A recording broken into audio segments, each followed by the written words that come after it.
My name is James Kirkland, and I will be reading Chapter 2, The Stolen Bicycle.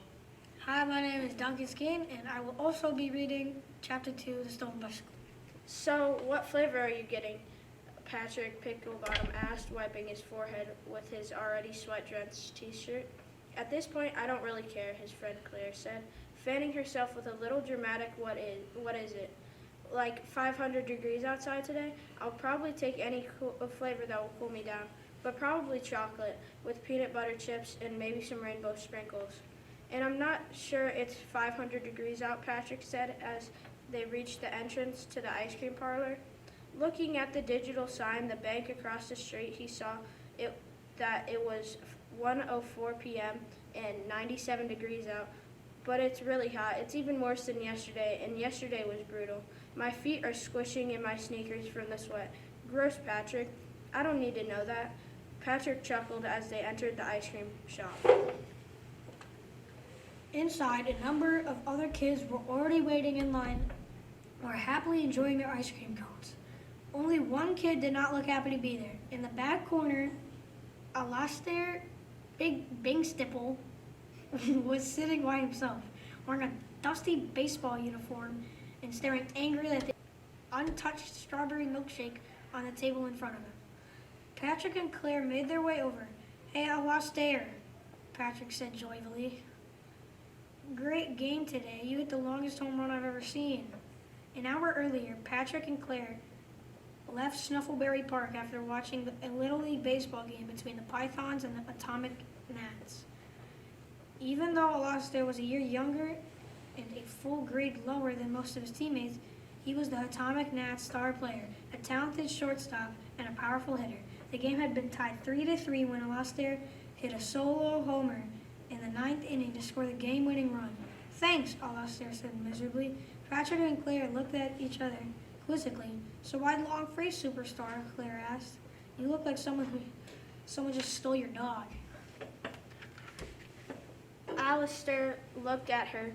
"Close. My dog is home, safe and sound. It was my bike that got stolen." "What do you mean?" Patrick asked, taking a seat at the table. Claire sat down as well. "Whoa, that's terrible," she said. I totally want to hear all about this, but if you're not gonna drink that milkshake." Alistair took a deep breath and pushed the untouched milkshake over to Claire, who tried unsuccessfully to hide her smile as she took a big sip of it. He sat back in his chair, took his baseball cap off, and ran his hand through his hair in frustration. "After the game was finished, I hung around to celebrate with my team. We were there for half an hour or so, and then I went to go get my bike from behind the third base dugout where I left it. It was gone." "Did you have it chained up to anything?" Patrick asked. Alistair shook his head. "No. I mean, maybe I should have. There were probably a million people there watching the game." "I guess I didn't think about it. Who would steal a bike with all those other people around?" Claire wiped some strawberry milkshake from her chin. "I get that. I would do the same thing. We don't get a lot of bike thefts in this town," she pointed out in between gulps. Patrick glanced at her and rolled his eyes.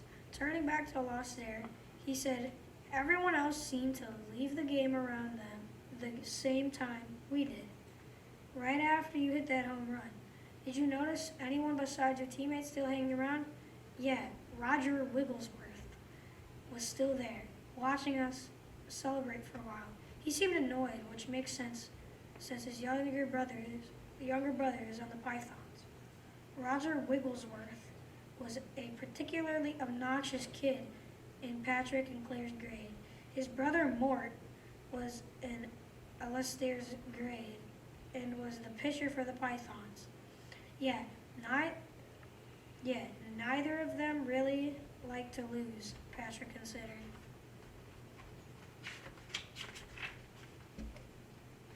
"Who does?" Claire asked, wiping the last few drops of strawberry milkshake.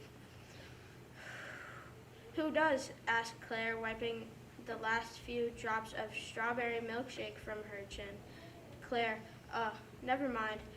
Patrick waved her off and turned back to Alistair. Do you So do you think Roger stole your bike? Alistair shrugged.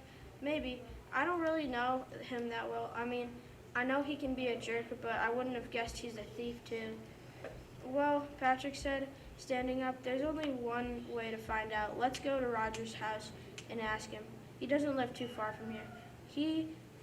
The three got up and left the ice cream shop, walking right back out to the sweltering heat and walked down the street past the library and to the other side of the park where the baseball game had just been played. 2 blocks past the park, they reached the small yellow house with blue shutters where Roger lived. Claire was acting as though they had crossed the desert. I think I need another ice cream, she exasperated. I think you'll be fine, Patrick said, although he had to admit that the heat was getting worse as he wiped the sweat from his forehead. Outside the house, Roger was sitting in a rocking chair on the front porch, fanning himself with a book in one hand and holding a drink with the other. He rocked back and forth slowly, eyeing the three, but not making any effort to get up or greet them. Well, said Patrick, looking around the yard, I don't see your bike anywhere, but that doesn't mean it's not here. As much as I usually try to avoid it, let's go talk to Roger. Roger sat and watched the three cross his yard and approach the front porch. Although he didn't say anything, a small look of amusement seemed to cross his face. Hi, Roger, Patrick said flatly. Roger glared at him, stirring his tall glass of fizzy lemonade with a straw, the ice clinking against the glass. He looked at each of them in turn. Okay, so, hi. What do you guys want? Claire was eyeing his drink thirstily, like a dog staring up a delicious treat. Hi, Roger, she said, sounding as friendly as she possibly could. Any chance I could get a glass of fizzy lemonade too? It's so hot out, Roger continued to rock in his chair, the smirk on his face getting a little larger. Sorry, but I locked myself out of the house and I can't get back in until my parents come home with the keys. Here though, Roger, I said, put 2 of his sweaty fingers inside the drink and pulled out an ice cube. You can have this to cool yourself off. He tossed the ice cube to Claire, who jumped back in disgust. No thanks, that's gross. Roger chortled. Okay, we'll have it your way, but I know you guys didn't come here to share lemonade with me, so why are you really here? Alistair, who had been brooding in the background, suddenly spoke up. You stole my bike and I want it back, he shouted. The smirk on Roger's face quickly disappeared when he leaned forward in his chair menacingly. Are you calling me a thief? Patrick quickly stepped between them. Nobody's calling you a thief. Alistair's bike was stolen after the baseball game today. He saw you hanging around at the park after the game was over. We wanted to know if you knew anything about it.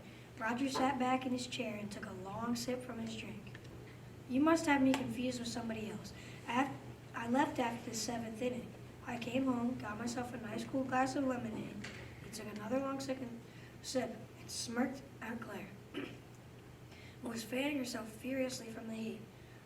I came out onto the porch, and I've been out here ever since, reading this book and not stealing bicycles.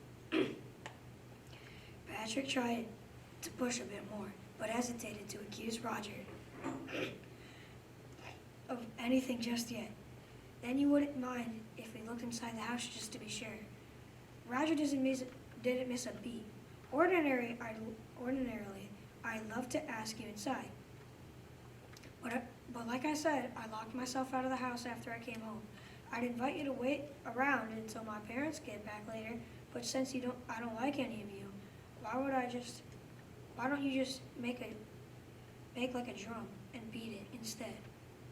Patrick chewed his lip for a second, then looked at Roger and said, not just yet. I can prove that you stole the bike, but I do know you made this whole story, and you wouldn't do that if you didn't steal someone's bike. And some things, I can't prove that you stole the bike, but I do know you made this whole story up, and you wouldn't do that if you didn't have something to hide. So why don't you just give Alistair's bike back so we can get out of here? How did Patrick know Roger was lying? Thank you for listening. Yeah, thank you for listening, guys.